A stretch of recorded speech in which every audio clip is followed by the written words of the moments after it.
خاص ایسی 3 باتیں جو آپ کو لگتا ہے کہ آپ نے سسرالی زندگی میں رہ کے بہت اچھے طریقے سے سیکھی اور آپ کو اچھی بہو بننے میں اس نے مدد کی؟ فائزہ جی، سب سے پہلے تو جو ٹاپک چل رہا ہے میں اس کے اوپر تھوڑی سی بات چیت کرنا چاہوں گی، پھر آپ کے سوال کا جواب ہے کہ سسرال والوں کی خدمت کے حوالے سے بات ہو رہی تھی. اب یہاں پہ ایک چھوٹی سی بات، جو سسرال والوں کی خدمت، ادب، احترام ہے، وہ عورت کا اپنا تعارف ہے. احترام کرنا ویسے ہی آپ کی اعلیٰ تربیت کو ظاہر کرتا ہے، اور خدمت آپ کے حسن اخلاق کو ظاہر کرتی ہے. تو آپ اپنی اعلیٰ تربیت اور اپنے حسن اخلاق کا مظاہرہ کر رہی ہیں اگر آپ اپنے آپ کو سرو کر رہی ہیں.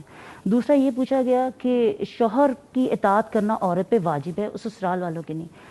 اب وہ شوہر اپنے ماں باپ کی اطاعت کا اگر بیوی کو حکم دے رہا ہے، کہہ رہا ہے کہ تم میری ماں باپ کی عزت کرو، تو اٹ مینس کہ وہ شوہر کے اطاعت میں آ رہا ہے. اور یہ رشتوں کی خوبصورتی اور مضبوطی کو بڑھاتے ہیں. صرف تھوڑا سا وہی بات کے مائنڈ سیٹ کرنے کی ضرورت ہے. ہم جب سسرال جاتے ہیں، جیسے میں اپنی بات کروں، جب میں آپ کے سوال کی طرف آتی ہوں کہ 3 ایسی چیزیں الحمدللہ بہترین سسرال ملا، اسپیس ملی، اور میں نے آپ سے پہلے کہا کہ شاید خود کی کچھ نفسی کمزوریوں کی وجہ سے یا شاید کچھ مزاج کی کمزوریوں کی وجہ سے تھوڑا بہت کانٹ چھانٹ بھی ہوئی، تراش خراش بھی ہوئی. تو جب ایک انگھڑ لڑکی کو ساس گھڑنے کی کوشش کرتی ہے تو چیخیں تو تھوڑی بہت نکل ہی آتی ہیں نا. تو 3 چیزیں ایسی. پہلی بات تو یہ کہ آپ میں اڈیپٹیبلٹی ہونی چاہیے، دل میں گنجائش ہونی چاہیے رشتوں کے لیے. دوسری چیز، آپ کے اندر پازیٹیوٹی ہونی چاہیے، مثبت سوچ ہونی چاہیے، کیونکہ مثبت سوچ انسان کو صحیح ویژن دیتی ہے. منفی سوچ، نیگیٹیوٹی، وہ ایسی غلط اینک ہے جس کے ساتھ جس رشتے کو بھی دیکھیں گے وہ آپ کو دھندلا نظر آئے گا، وہ آپ کو ٹیڑھا نظر آئے گا، وہ آپ کو کلیئر نظر نہیں آئے گا. تو سب سے پہلے مثبت سوچ کے ساتھ رشتوں کو اڈاپٹ کریں.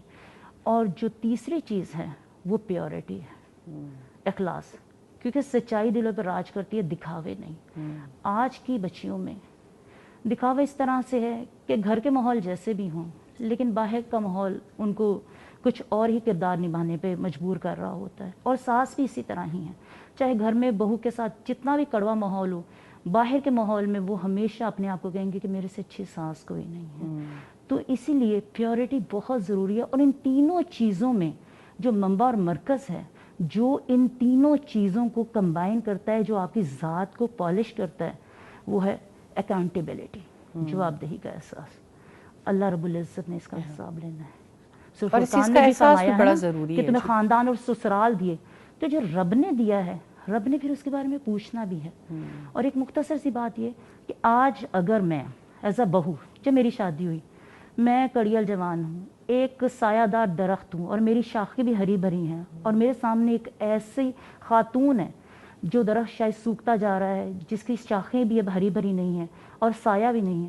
تو اگر آج میں ایز اے بہو وہ سایہ بنوں گی جو ان کے لیے اس وقت بہت عزت و احترام کا معاملہ کرے گا، تو کل مجھے بھی کوئی چھاؤں ملے گی.